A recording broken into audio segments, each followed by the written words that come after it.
ये आपका कंप्यूटर का सेकंड लेक्चर है। इससे पहले भी एक लेक्चर आ चुका है। अगर आपने पहला लेक्चर नहीं देखा है तो बढ़िया तरीके से देखिए। टोटल एनसीईआरटी कंप्लीट करवाई जा रही है कंप्यूटर सीरीज में। और जो ये कंप्यूटर की महाराजा सीरीज है, अगर आपने ये कंप्लीट कर लिया, एक भी प्रश्न आपका कंप्यूटर में गलत नहीं होने वाला है। आप किसी भी परीक्षा की तैयारी करते हो। प्ले लिस्ट हमने बना दिया है, पहला लेक्चर भी अपलोड हो चुका है। प्ले लिस्ट आप नहीं ढूंढ पा रहे तो उसकी भी टेंशन लेने की जरूरत नहीं है। डिस्क्रिप्शन में लिंक हमने प्ले लिस्ट का दे दिया है। तो चलिए शुरू करते हैं फिलहाल बिना आपका टाइम वेस्ट के, बिना किसी देरी के। जो पहले वाला लेक्चर था उसमें हमने क्या पढ़ाया था? उसमें ये पढ़ाया था भाई कंप्यूटर का इतिहास क्या है, पहली पीढ़ी के कंप्यूटर, दूसरी पीढ़ी के, पांचवी पीढ़ी कंप्यूटर, सब कुछ पढ़ा दिया है। तो सबसे पहले हम बात करेंगे आकार और कार्य क्षमता के आधार पर कंप्यूटर के प्रकार। तो जो आकार के आधार पे मतलब कंप्यूटर के प्रकार होते हैं ना, वो टोटल होते हैं 4 टाइप के। जो सबसे छोटा होता है वो आपका होता है माइक्रो कंप्यूटर, उससे बड़ा होता है मिनी कंप्यूटर, उससे बड़ा होता है मेन फ्रेम कंप्यूटर, और उससे बड़ा होता है सुपर कंप्यूटर। ठीक है? तो यहाँ पे जो पहले हम पढ़ेंगे ना, वो आपका है सुपर कंप्यूटर। ये आप देख सकते हो इतने बड़े-बड़े जो है कंप्यूटर लगे हुए हैं। तो सुपर कंप्यूटर जो होते हैं बहुत बड़े होते हैं, बहुत विशाल होते हैं, मतलब एक बड़े हॉल में ये पूरे कंप्यूटर आते हैं। लेकिन इसके साथ ही क्योंकि ये बड़े हैं तो इनके पास जिम्मेदारी भी ज़्यादा आ जाती है। तो दुनिया के सबसे शक्तिशाली कंप्यूटर भी यही हैं। क्योंकि सुपर कंप्यूटर बहुत ज़्यादा शक्तिशाली होते हैं तो इनकी गति भी अन्य कंप्यूटरों की अपेक्षा बहुत ज़्यादा होती है। और इस गति को मापने के लिए जो प्रयोग किया जाता है ना, मतलब गति की जो इकाई होती है, वो होती है आपकी फ्लोटिंग पॉइंट्स ऑपरेशन पर सेकंड, मतलब फ्लॉप्स में नापी जाती है। जैसे आपको मैंने पढ़ाया था भाई, जो पहली पीढ़ी का कंप्यूटर था उसमें गति किस में मापी जाती थी? उसमें गति मापी जाती थी आपकी मिली सेकेंड में। फिर आपका सेकेंड पीढ़ी आया माइक्रो सेकेंड, फिर आपका थर्ड पीढ़ी आया तो उसमें आपका क्या हो गया, नैनो सेकेंड हो गया। चौथी पीढ़ी आई तो उसमें पिको सेकंड हो गया। इसी तरीके से बढ़ता रहा मामला। तो ये जो सुपर कंप्यूटर है इसकी गति मापी जाती है फ्लॉप्स में। बहुत बार प्रश्न पूछा गया ये, ठीक है। तो देखिए प्रोसेसिंग तकनीक क्या है। तो इसमें जो प्रोसेसिंग तकनीक है वो आपका है पैरेलल प्रोसेसिंग। पैरेलल प्रोसेसिंग का मतलब होता है हजारों प्रोसेसर एक साथ मिलकर काम करते हैं, ठीक है। प्रयोग क्या होता है सुपर कंप्यूटर का? तो इसका जो उपयोग होता है वेदर फोरकास्टिंग में होता है।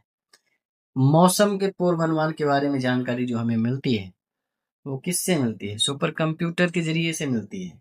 मैसेज आपको आता होगा अलग बात है, लेकिन जो मौसम का पूर्वानुमान नापने का काम करता है वो सुपर कंप्यूटर करता है। अंतरिक्ष अनुसंधान में इसका प्रयोग होता है, परमाणु सिमुलेशन में, भूकंप की कोडिंग में, इन सब चीजों में सुपर कंप्यूटर का काम होता है। फ्रंटियर जो है विश्व का सबसे तेज सुपर कंप्यूटर है। वहीं जो परम 8000 है ना, ये भारत का सबसे पहले नंबर का सुपर कंप्यूटर था। परम सिद्धि एआई एडवांस लेवल का सुपर कंप्यूटर है, और इस समय एरावत जो है वो भारत का सबसे तेज सुपर कंप्यूटर है, ठीक है। अब महत्वपूर्ण वैज्ञानिक इतिहास भी आप देख लीजिए क्योंकि यहाँ से भी प्रश्न पूछ लेते हैं डायरेक्ट। सेमोर क्रे, इन्हें जो है विश्व में, यहाँ विश्व होगा, ठीक है, विश्व। एआई हिंदी वाले वर्ड थोड़ा मतलब कहीं कहीं गलतियां कर देता है। तो सेमूर क्रे विश्व में जो है सुपर कंप्यूटर के जनक कहे जाते हैं। फादर ऑफ सुपर कंप्यूटर किसे कहा जाता है, ऐसा प्रश्न आ गया तो आंख मूंद के लगा देना, सेमूर क्रे। इन्होंने ही दुनिया का पहला सफल सुपर कंप्यूटर दिया था, उसका नाम था क्रे वन। 1976 में बनाया गया था। तो पहला सुपर कंप्यूटर कौन सा था? क्रे वन था। किसने बनाया? सेमूर क्रे ने बनाया। फादर ऑफ सुपर कंप्यूटर किसे कहा जाता है? सेमूर क्रे को कहा जाता है। इसके अलावा अगर पूछ ले भारत में सुपर कंप्यूटर का जनक किसे कहा जाता है, तो वो थे आपके डॉक्टर विजय पांडुरंग भाटकर। सेमूर क्रे ने क्रे वन बनाया था, तो विजय पांडुरंग भाटकर ने जो है पहला सुपर कंप्यूटर परम 8000 1991 में बनाया था। किस कंपनी द्वारा बनाया गया ये? सीडेक कंपनी के द्वारा। तो ये चीज आपको ध्यान रखना है। अब हम बात करते हैं मेन फ्रेम कंप्यूटर की। ये आप देख सकते हो, ये आपका मेन फ्रेम कंप्यूटर इस तरीके के होते हैं ऐसे, ठीक है। ये आपके मेन फ्रेम कंप्यूटर हैं। और मेन फ्रेम कंप्यूटर ये जो है आकार में काफ़ी बड़े होते हैं, लेकिन सुपर कंप्यूटर से छोटे होते हैं आकार में, इतना मान के चलिए। इनकी विशेषता क्या है कि भाई इनकी स्पीड बहुत ज़्यादा होती है, डेटा स्टोरेज बहुत ज़्यादा कर लेते हैं, बड़े पैमाने पे कर लेते हैं, और इसके साथ ही कई काम एक साथ कर सकते हैं। मल्टी यूजर होते हैं ये, ठीक है।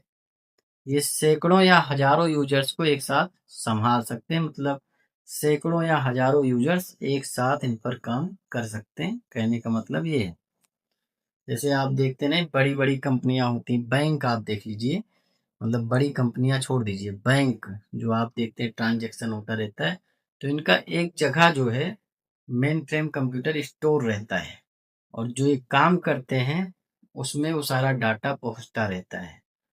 रेलवे के रिजर्वेशन सिस्टम में भी मेन फ्रेम कंप्यूटर का ही काम होता है।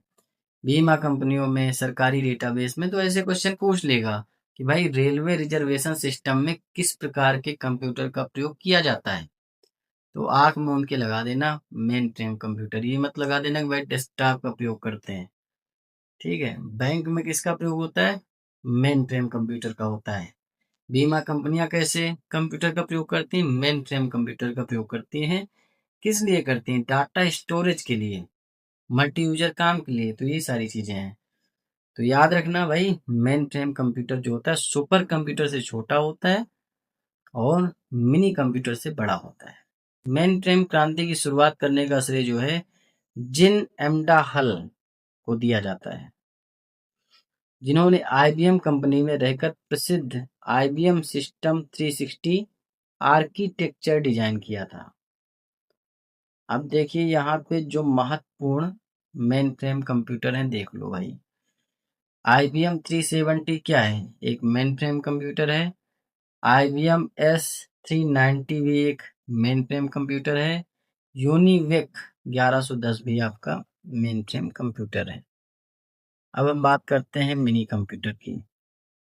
मिनी कंप्यूटर क्या होते हैं? मेन फ्रेम से छोटे होते हैं, मतलब आप समझ सकते हैं सुपर कंप्यूटर, उससे नीचे आपका क्या होगा? मेन फ्रेम कंप्यूटर, उसके नीचे आपका होगा मिनी कंप्यूटर। तो ये जो है मेन फ्रेम से छोटे होते हैं और कम महंगे होते हैं, लेकिन ये माइक्रो कंप्यूटर से बड़े और अधिक शक्तिशाली होते हैं। भाई जो छोटा है उससे जो बड़ा होगा वो तो अधिक शक्तिशाली और जो है महंगा भी होगा एक हिसाब से, लेकिन मेन फ्रेम से छोटा है और कम महंगा है, माइक्रो से बड़ा है और ज़्यादा महंगा है। विशेषता क्या है कि एक मल्टी यूजर होता है, जो एक समय में 4 से लेकर के 200 यूजर्स तक को सपोर्ट कर सकता है। जो मेन फ्रेम कंप्यूटर था उसमें हजारों लोग जो है एक साथ काम कर सकते थे, लेकिन यहाँ जो मिनी कंप्यूटर इसमें 4 से 200 यूजर्स तक ही काम कर सकते हैं। और मध्यम स्तर की कंपनियां जो होती हैं, कॉलेज, प्रयोगशालाएं, फैक्ट्रियां और डेटा प्रोसेसिंग डिपार्टमेंट जो होता है, वहां पे मिनी कंप्यूटर का प्रयोग किया जाता है। इसके अलावा महत्वपूर्ण वैज्ञानिक खोज में देखेंगे तो digital equipment corporation DC company के केन ओल्सन ने मिनी कंप्यूटर के विकास में सबसे बड़ी भूमिका निभाई थी। तो मिनी कंप्यूटर के जनक आप कह लीजिए तो केन ओल्सन है, ठीक है, सिंपल सी बात है। यहाँ देख सकते हो इस तरीके के होते हैं मिनी कंप्यूटर। PDP-8 जो है दुनिया का पहला मिनी कंप्यूटर था। ये प्रश्न हजारों बार पूछा गया है कि भाई दुनिया का पहला मिनी कंप्यूटर कौन सा था, किसने बनाया था? तो याद रखना दुनिया का सबसे पहला मिनी कंप्यूटर था PDP-8। इसे बनाया था DEC, मतलब डिजिटल इक्विपमेंट कारपोरेशन, और इसके जो बनाने वाले थे उनका नाम था केन ओल्सन। 1965 में बनाया गया। इसके अलावा आपका HP 3000 जो है वैक्स कंप्यूटर है, ये भी आपके मिनी कंप्यूटर है। टेलीग्राम आप लोग ज्वाइन कर लीजिए, वहाँ पर इसकी PDF हम प्रोवाइड करवा देंगे। वैसे ज़्यादातर कोशिश करिए कि आप खुद से नोट्स बनाइए। वीडियो को 3 से 4 बार देखेंगे, खुद से नोट्स बना लेंगे, सारी कथा कहानी आपके दिमाग में छप जाएगी, फिर आपको वन लाइनर पढ़ने की ज़रूरत नहीं पड़ेगी। और चैनल को भाई ज़रूर सब्सक्राइब कर लीजिए। अगर आप वीडियो देखते हैं तो चैनल को ज़रूर सब्सक्राइब करिए और लोगों तक शेयर करिए। जो लोग अच्छा कंटेंट नहीं पा रहे हैं, ठीक है? पैसा खर्च करने के बाद भी बहुत सारे एस्पिरेंट को अच्छा कंटेंट नहीं मिलता है और इसी की वजह से उनका सिलेक्शन रुकता है। उनकी तैयारी में, मेहनत में कोई कमी नहीं होती, सब कुछ सही होता है। लेकिन पता चलता है भाई ये चीज़ हमने पढ़ी और इसमें ये चीज़ छूट गई और वही क्वेश्चन वहाँ पे आ गया। तो अच्छे से थ्योरी करिए, जिनको ज़रूरत है, ज़्यादा से ज़्यादा लोगों के पास वीडियो को शेयर करिए। तो चलिए बात करते हैं अब माइक्रो कंप्यूटर की। तो हमने सुपर कंप्यूटर पढ़ा, मेन फ्रेम पढ़ा, मिनी कंप्यूटर हो गया, अब माइक्रो कंप्यूटर की बात कर लेते हैं। माइक्रो कंप्यूटर जो है सभी कंप्यूटरों में जो भी हमने पढ़ा है ना, उनमें सबसे छोटा है और ये वही कंप्यूटर है जिन्हें हम रोज़मर्रा की ज़िंदगी में देखते हैं। क्योंकि ये बहुत छोटे होते हैं, इसीलिए इन्हें माइक्रो कहा जाता है।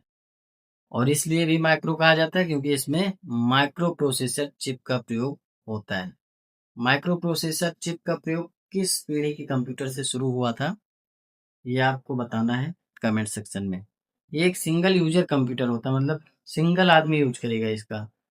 एक समय पर एक ही व्यक्ति इस पर काम कर सकता है।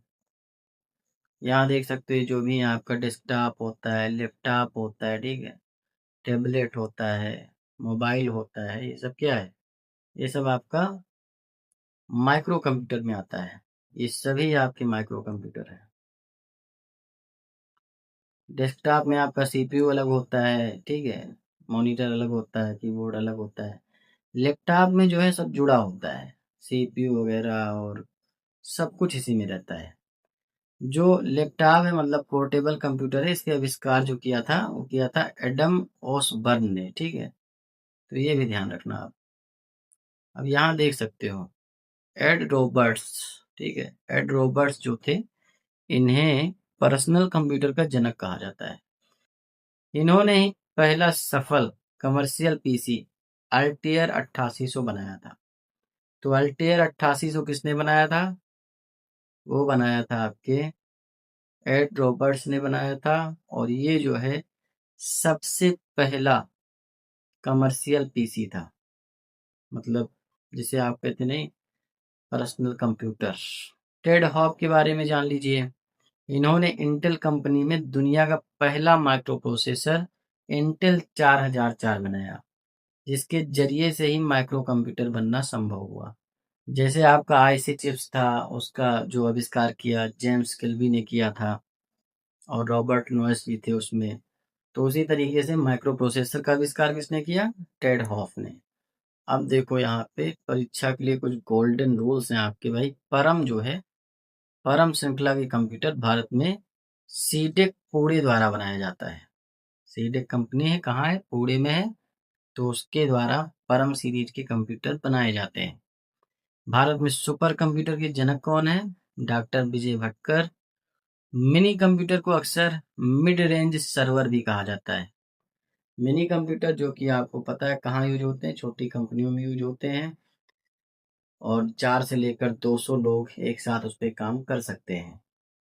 माइक्रो कंप्यूटर की शुरुआत कब हुई? तो चौथी पीढ़ी में होती, क्योंकि माइक्रो प्रोसेसर आता ही चौथी पीढ़ी में है। इंटेल 4000 कब आता है? इंटेल 4004 आपका चौथी पीढ़ी में ही आता है। तो उसी समय माइक्रो कंप्यूटर का एक हिसाब से जन्म होता है।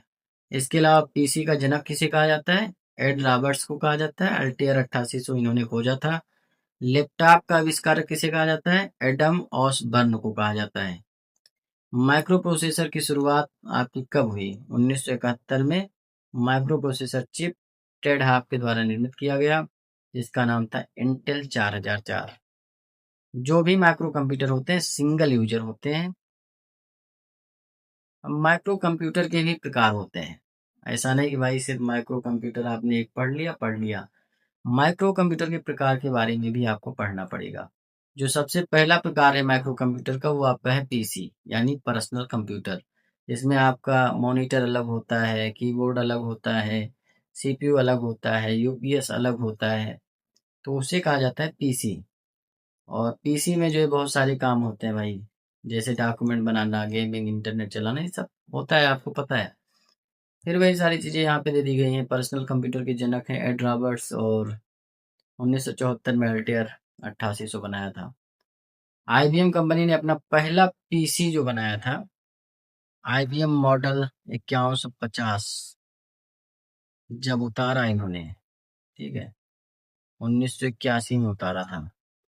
तो जब आईबीएम ने उतारा तो पीसी शब्द घर घर में प्रसिद्ध हो गया।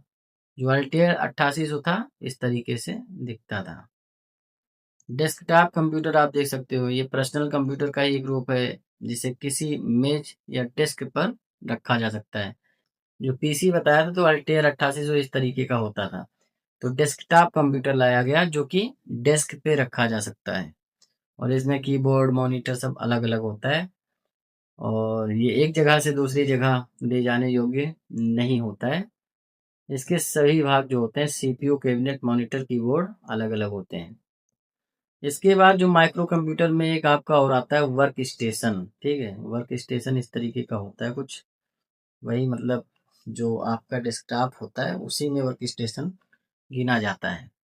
यह दिखने में डेस्कटॉप जैसा ही होता है, लेकिन यह एक साधारण पीसी से कई गुना अधिक शक्तिशाली होता है। इसमें मतलब पावर ज़्यादा होती है। इसके अंदर जो माइक्रो प्रोसेसर लगा होता है बहुत ही हाई स्पीड वाला होता है। भारी मात्रा में रैम होते हैं और हाई क्वालिटी ग्राफिक्स कार्ड भी लगे होते हैं। इसका प्रयोग जो किया जाता है, मतलब ये जो वर्क स्टेशन होता है ना, इसका प्रयोग कहाँ किया जाता है ये पूछ लेता है। इसका उपयोग विशेष और भारी वैज्ञानिक तकनीकी कार्यों के लिए होता है। जैसे 3D एनिमेशन करना है तो किसका प्रयोग करोगे? वर्क स्टेशन का प्रयोग करना है। आर्किटेक्चरल डिजाइन जो आप करते हैं, मतलब जो वैज्ञानिक होते हैं और जो सिविल इंजीनियरिंग का काम करते हैं, वो घर वर बनाते हैं ना, तो आर्किटेक्चरल डिजाइन का काम भी जो होता है इसमें सीएडी और सीएम में होता है। वीडियो एडिटिंग का काम भी होता है। तो वर्क स्टेशन दिखता आपका डेस्कटॉप जैसा ही है, लेकिन उसके काम अलग होते हैं। उस हिसाब से उसकी पावर के लिए उसमें रैम हो गया या फिर आपका हार्ड डिस्क हो गया, माइक्रो प्रोसेसर हो गया, उच्च क्वालिटी के उसमें लगाए जाते हैं ताकि वो हैंग ना हो। नॉर्मल डेस्कटॉप से काम करेंगे तो फिर वो काम नहीं हो पाएगा। वर्क स्टेशन के बारे में समझ गए? ऐसे क्वेश्चन पूछ सकता है, भाई निम्न में से कौन सा माइक्रो कंप्यूटर नहीं है? उसमें जो है 3 ऐसे दे देगा जो होंगे, तो उसमें वर्क स्टेशन भी होगा। एक ऐसा होगा जो नहीं होगा, तो उसे आपको लगा देना है। यहाँ पूछ लिया निम्न में से कौन सा माइक्रो कंप्यूटर का प्रकार है? 4 ऑप्शन है, उसमें वर्क स्टेशन अगर दे रखा है तो आपका सही होगा। इसी तरीके से एम्बेडेड कंप्यूटर होता है। एम्बेडेड कंप्यूटर भी माइक्रो कंप्यूटर का ही प्रकार है। ये पूछ लेता है प्रश्न कि माइक्रो कंप्यूटर का प्रकार कौन सा नहीं है या है, तो एम्बेडेड कंप्यूटर आपका माइक्रो कंप्यूटर का प्रकार होता है। और कैसा होता है देख सकते हो, ये आपका जो है, ये जो डिजिटल वॉच देखते हो आप, ये जो देखते हो कैमरा या वॉशिंग मशीन जो आपका है, और जो एटीएम मशीन है, ये सब क्या है? ये सब आपके एम्बेडेड कंप्यूटर ही हैं। किसी बड़ी मशीन या इलेक्ट्रॉनिक उपकरण के अंदर फिट की गई छोटी सी माइक्रो प्रोसेसर चिप जो होती है, जो केवल एक ही विशेष काम को करने के लिए बनाई जाती है। मतलब एक चिप फिट कर दिया जाता है। जैसे जो आपका डिजिटल वॉच होता है उसमें एक चिप फिट है कि भाई ये काम तुम्हें करना है। जो आपका वॉशिंग मशीन है उसमें भी ऐसा है। इसी तरीके से ओवन होता है, उसको एक काम के लिए जो है बनाया जाता है। जो एम्बेडेड कंप्यूटर होता है इसकी सीमित मेमोरी क्षमता होती है।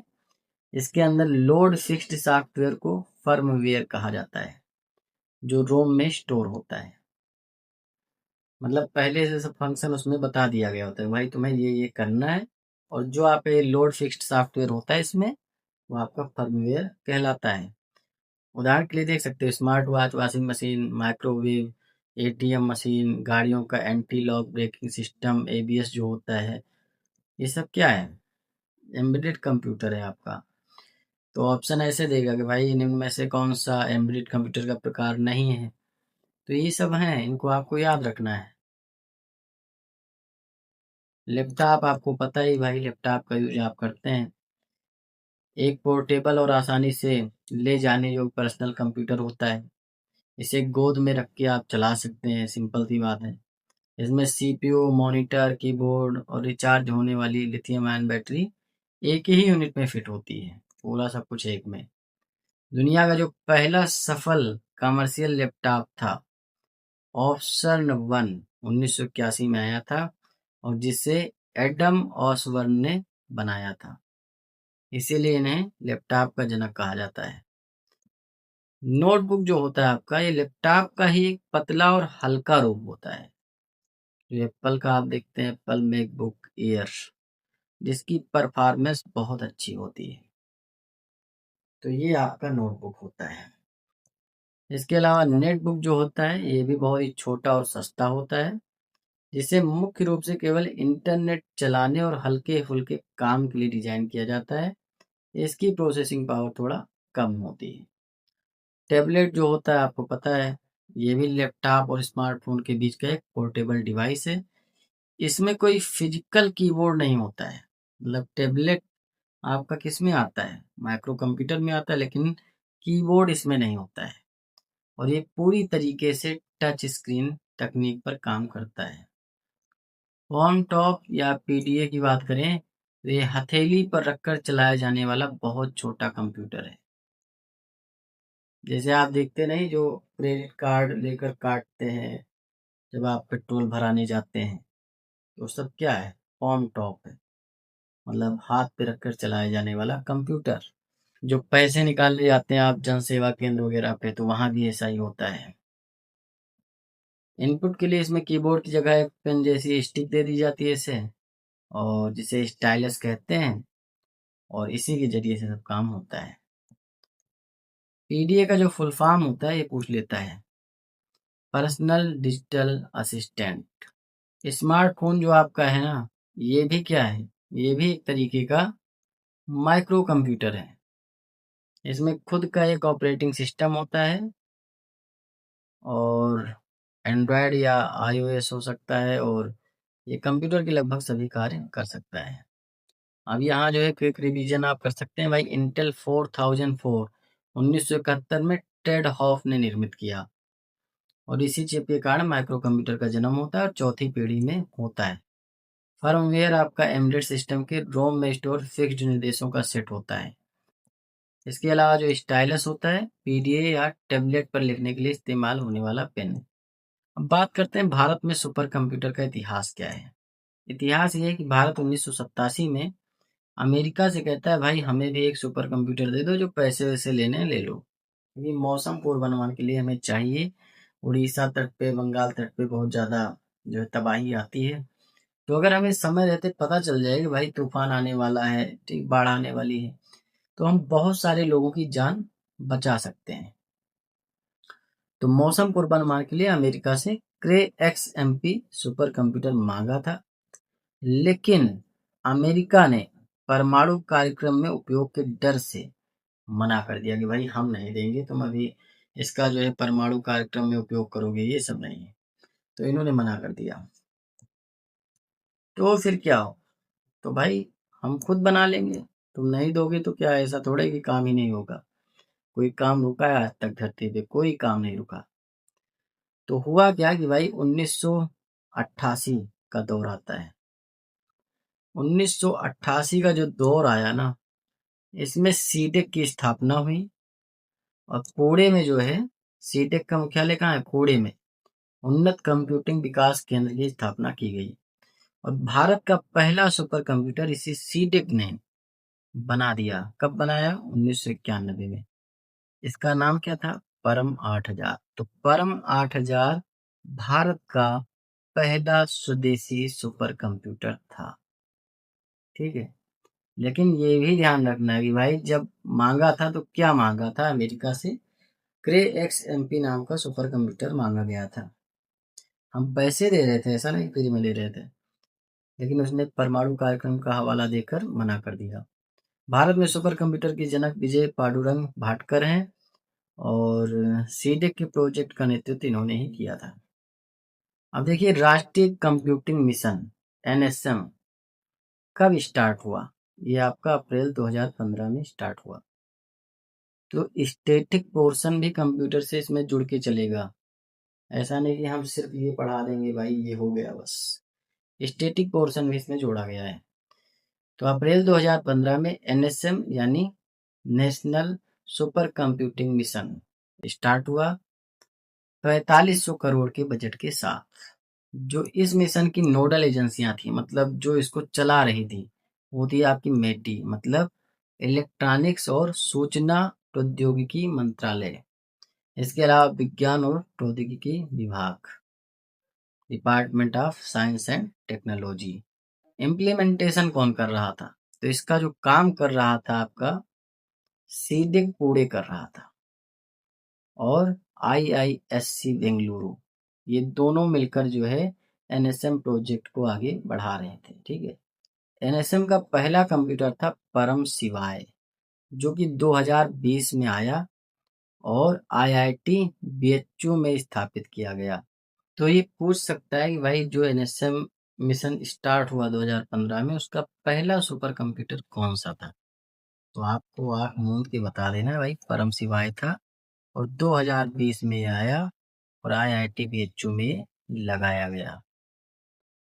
वर्तमान स्थिति क्या है भाई 2026 में, कि इस मिशन के तहत अब तक 37 से अधिक सुपर कंप्यूटर बनाए जा चुके हैं और देश के विभिन्न आईआईटी और शोध संस्थानों में स्थापित भी किए जा चुके हैं। तो आपको एनएसएम मिशन के बारे में याद रखना है कि भाई कब आया, 2015 में आया। कौन सी नोडल एजेंसियां हैं? मेटी है, डीएसटी है, मतलब डिजिटल साइंस टेक्नोलॉजी, और जो सबसे पहले सुपर कंप्यूटर बनाया परम शिवाय था, बीएचयू में लगाया गया। भारत का सबसे तेज सुपर कंप्यूटर इस समय जो है वो आपका एरावत है, एरावत PSAI। इसे सीडिक पुणे में स्थापित किया गया है और ये वैश्विक स्तर पर भारत का प्रतिनिधित्व करने वाला शीर्ष सिस्टम है। इसकी अधिकतम क्षमता क्या है? 13.17 पेटाफ्लॉप्स, और ये एक AI artificial intelligence super computer है। परम रुद्र की बात करें तो ये भारत की नवीनतम सुपर कंप्यूटर श्रृंखला है। वैश्विक रैंकिंग में इसने जगह बनाई है और ये पूरी तरीके से भारत में ही डिजाइन किया गया। रुद्र मतलब एक आपका रुद्र सर्वर है, ठीक है, वो तैयार किया गया है भारत में, तो उस पर काम करता है, जो भारत को तकनीकी रूप से आत्मनिर्भर बनाते हैं। तो रुद्र सर्वर से जुड़ा हुआ कंप्यूटर है।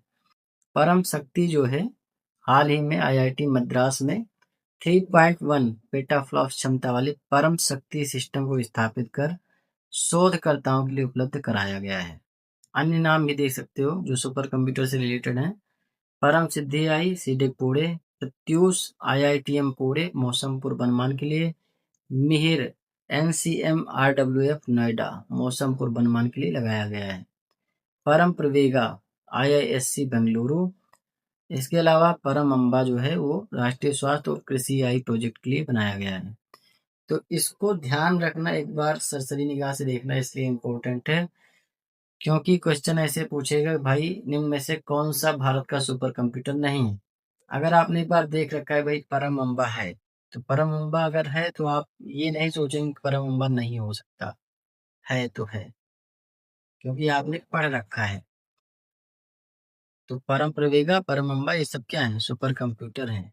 बार्क जो आपका है, भाभा परमाणु अनुसंधान केंद्र, ये अनुपम श्रृंखला के सुपर कंप्यूटर बनाता है। अनुपम सीरीज भी एक आपकी, तो वो कौन बनाता है? बार्क बनाता है। परम सीरीज कौन बनाता है? सीडिक बनाता है। इसके अलावा जो अनुराग आपका है, अनुराग संस्था है, डीआरडीओ की एक विंग है, तो ये बनाता है पेस श्रृंखला के सुपर कंप्यूटर। बार्क अनुपम सीरीज के बनाता है, अनुराग पेस श्रृंखला के बनाता है। और नेशनल एरोस्पेस लेबोरेटरी जो आपका है, इन्होंने भारत का पहला समानांतर प्रोसेसिंग मतलब parallel processing computer flow solver बनाया था। तो भारत का पहला पैरेलल प्रोसेसिंग कंप्यूटर कौन था, सुपर कंप्यूटर कौन था? वो था फ्लो सॉल्वर। किसने बनाया था? NAL मतलब नेशनल एरोस्पेस लेबोरेटरीज। अब यहाँ पे हम देखेंगे सीडिक कंपनी के द्वारा परम श्रृंखला के कौन कौन से कंप्यूटर बनाए गए हैं, क्योंकि ऐसा क्वेश्चन पूछ लेता है भाई निम्न में से कौन सा कंप्यूटर सुपर कंप्यूटर नहीं है। उसमें अगर आपने अच्छे से पढ़ नहीं रखा है भाई परम सीरीज में ये वाले कंप्यूटर आते हैं, तो आप गलत कर देंगे।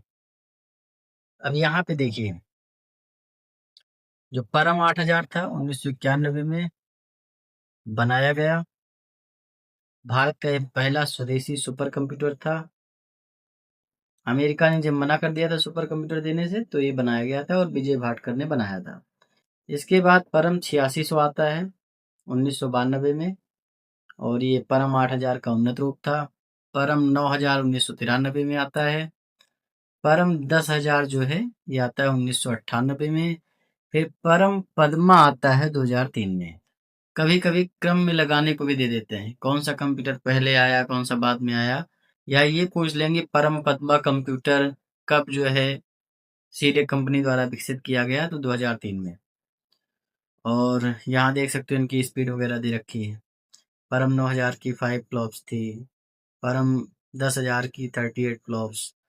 और जो परम पद्मा था इसकी 1 टेरा फ्लॉप्स। ये भारत का पहला ऐसा सुपर कंप्यूटर था जिसने 1 टेरा फ्लॉप्स की स्पीड बैरियर को तोड़ा, और वैश्विक टॉप 500 सूची में सबसे पहली जगह जिसने बनाई वो परम पद्मा था। इसके बाद परम युवा जो है वो 2008 में आता है। इसकी गति 54 टेरा फ्लॉप्स थी, ठीक है। और ये नेक्स्ट जनरेशन हाइब्रिड श्रृंखला में आते हैं, ये चीज आप ध्यान रखना। परम युवा सेकेंड 2013 में आता है। इसमें क्लस्टर और हाइब्रिड तकनीक मतलब सीपीयू प्लस जीपीयू पर बनाया गया इसे, और इसकी स्पीड 529 टेराफ्लॉप्स हो गई, मतलब बहुत ज्यादा। ग्रीन कंप्यूटिंग में भारत को वैश्विक स्तर पर अच्छी रैंकिंग दिलाई थी इसने। अब एनएसएम जो मिशन आया उसमें देखिए, परम शिवाय तो आपका 2020 में आया है। उसके बाद में परम सिद्धि एआई, ये 2020 में ये भी आया है, ठीक है। इसकी गति 6.8 पेटाफ्लॉप्स थी, इसकी 6.5 पेटाफ्लॉप्स। और सीटेक पुणे में स्थापित भारत का पहला बड़ा high performance AI super computer. तो भारत का जो पहला एआई सुपर कंप्यूटर है वो कौन सा है? परम सिद्धि है, जो 2020 में आया, ठीक है, याद रखना है आपको। परम प्रवेगा ये आपका 2022 में आता है, और भारतीय विज्ञान संस्थान में लगाया जाता है आपका आईआईएससी बेंगलुरु। परम अनंता 2022 में आता है। परम शक्ति 2026 3.1 पेटाफ्लॉप क्षमता वाला बेहद शक्तिशाली सिस्टम है, और ये रुद्र सर्वर पर आधारित है। परम शक्ति किस पर है? रुद्र सर्वर पर आधारित है। परम उत्कर्ष भी आता है, सीटेक बेंगलुरु क्लाउड कंप्यूटिंग कार्यों के लिए जो है इसका प्रयोग किया गया। इम्पोर्टेंट इसमें आपका है कि परम शिवाय के बारे में आपको बढ़िया तरीके से पता होना चाहिए। ये आपका जो है एनएसएम मिशन के बाद जो है पहला कंप्यूटर आपका परम शिवाय था, और आईआईटी बीएचयू में लगाया गया था। इस समय जो आपका सबसे तेज सुपर कंप्यूटर भारत में है वो आपका एरावत है, उसके बाद में परम सिद्धि। टाइम लाइन यहाँ पे देख सकते हो, परम 8000, फिर परम 8600, परम 9000, परम 10,000, परम पद्मा, परम युवा सेकेंड, शिवाय, सिद्धि, ठीक है। उसके बाद में आपका परम प्रवेगा, परम शक्ति। कार्य प्रणाली के आधार पे कंप्यूटर के प्रकार हैं। तो कार्य प्रणाली के आधार पे बात करेंगे, क्योंकि हम आकार के आधार पे ऑलरेडी कर चुके हैं। तो कार्य प्रणाली मतलब किस तरीके से कोई कंप्यूटर कार्य करता है उसके आधार पे बांटा गया, 3 भागों में बांटा गया है। जो सबसे पहला भाग है एनालॉग कंप्यूटर होता है, और जो एनालॉग कंप्यूटर होता है ये भौतिक मात्राओं जैसे तापमान, दबाव, गति, वोल्टेज को मापने के लिए लगातार मिलने वाले सिग्नल्स पर काम करता है। जैसे आपका जो थर्मामीटर है, स्पीडोमीटर है, पेट्रोल पंप का जो मीटर होता है, तो इसमें लगातार जो सिग्नल्स मिलते रहते हैं ना, उस आधार पे जो कंप्यूटर काम करता है वो कहते हैं, उसे एनालॉग कंप्यूटर कहा जाता है। उसके बाद जो भी डिजिटल कंप्यूटर होता है, जैसे आप कंप्यूटर यूज करते हैं, लैपटॉप, मोबाइल, कैलकुलेटर, ये सब क्या है? ये सब कुछ आपके जो है डिजिटल कंप्यूटर में आते हैं, क्योंकि ये बाइनरी डिजिट यानी 0 और 1 के रूप में डेटा को प्रोसेस करते हैं। हमारे आजकल के सभी आधुनिक कंप्यूटर इसी श्रेणी में आते हैं। इसके बाद आता है आपका हाइब्रिड कंप्यूटर। अब हाइब्रिड का मतलब हो गया भाई जो एनालॉग सिस्टम है और जो आपका डिजिटल सिस्टम है, दोनों को मिक्स कर दिया गया, ठीक है। एनालॉग डिजिटल दोनों तकनीकों का मिश्रण होता है, और ये इनपुट जो है एनालॉग के रूप में लेता है, और उसका परिणाम जो है डिजिटल स्क्रीन पर दिखाता है। जैसे आपकी ईसीजी मशीन है, दिल की धड़कन नापने के लिए प्रयोग होती है। पेट्रोल पंप की मशीन तेल की मात्रा नापकर कीमत डिजिटल रूप में दिखाता है। आईसीयू के उपकरण जो हैं आपके क्या हैं? हाइब्रिड कंप्यूटर में आते हैं। तो यहाँ पे जो पेट्रोल पंप का मीटर है ना, ये किसमें हो जाएगा? हाइब्रिड में हो जाएगा। जबकि स्पीडोमीटर क्या है? आपका एनालॉग है। और जो भूकंप नापने का होता है बैरोमीटर, वो भी आपका एनालॉग में आता है। ठीक है। उद्देश्य के आधार पे कंप्यूटर कितने प्रकार के होते हैं? तो हमने आकार के आधार पे देखा, कार्यप्रणाली के आधार पे देखा, और अब हम देखेंगे उद्देश्य के आधार पे, बेस्ड ऑन पर्पज। एक होता है सामान्य उद्देश्य, एक होता है विशेष उद्देश्य। मतलब general purpose computer, special purpose computer. जो जनरल पर्पज कंप्यूटर होते हैं, सामान्य कार्यों को करने के लिए डिजाइन किए गए हैं, जैसे डॉक्यूमेंट बनाना, इंटरनेट चलाना, गेम खेलना, गाने सुनना। हमारे घर और ऑफिस जो भी है ना, ये सब क्या है? सामान्य उद्देश्य वाले कंप्यूटर है। जो आपके विशेष कंप्यूटर होते हैं, स्पेशल पर्पज कंप्यूटर होते हैं, ये किसी विशेष काम को करने के लिए बनाए जाते हैं। इनकी क्षमता और सॉफ्टवेयर उसी काम के अनुसार फिक्स होते हैं। जैसे मौसम के पूर्वानुमान के लिए जो कंप्यूटर बनते हैं, सुपर कंप्यूटर। आंतरिक अनुसंधान के लिए सुपर कंप्यूटर बनाए गए। चिकित्सा के लिए जो आपके बनाए जाते हैं, ईसीजी मशीन वगैरह। और युद्ध व विमान नियंत्रण के लिए जो बनाए जाते हैं, वो भी। तो यहाँ आप देख सकते हैं कार्य प्रणाली के आधार पे 3 प्रकार के होते हैं: analog computer, digital computer, hybrid computer. आकार के आधार पे 4 प्रकार के होते हैं: super computer, mainframe computer, mini computer, micro computer. उद्देश्य के आधार पे 2 प्रकार के होते हैं: सामान्य उद्देश्य कंप्यूटर, विशेष उद्देश्य कंप्यूटर। तो ये लेक्चर हम यहीं पे कंप्लीट करेंगे। फिर अगले लेक्चर में मिलते हैं। इसकी पीडीएफ टेलीग्राम पे डाल देंगे, टेलीग्राम ज्वाइन कर लीजिए। मन लगा के पढ़ाई करते रहिए। चैनल को सब्सक्राइब करिए, वीडियो को लाइक करिए, शेयर करिए। मिलते हैं नेक्स्ट वीडियो में। धन्यवाद, थैंक यू, शुक्रिया।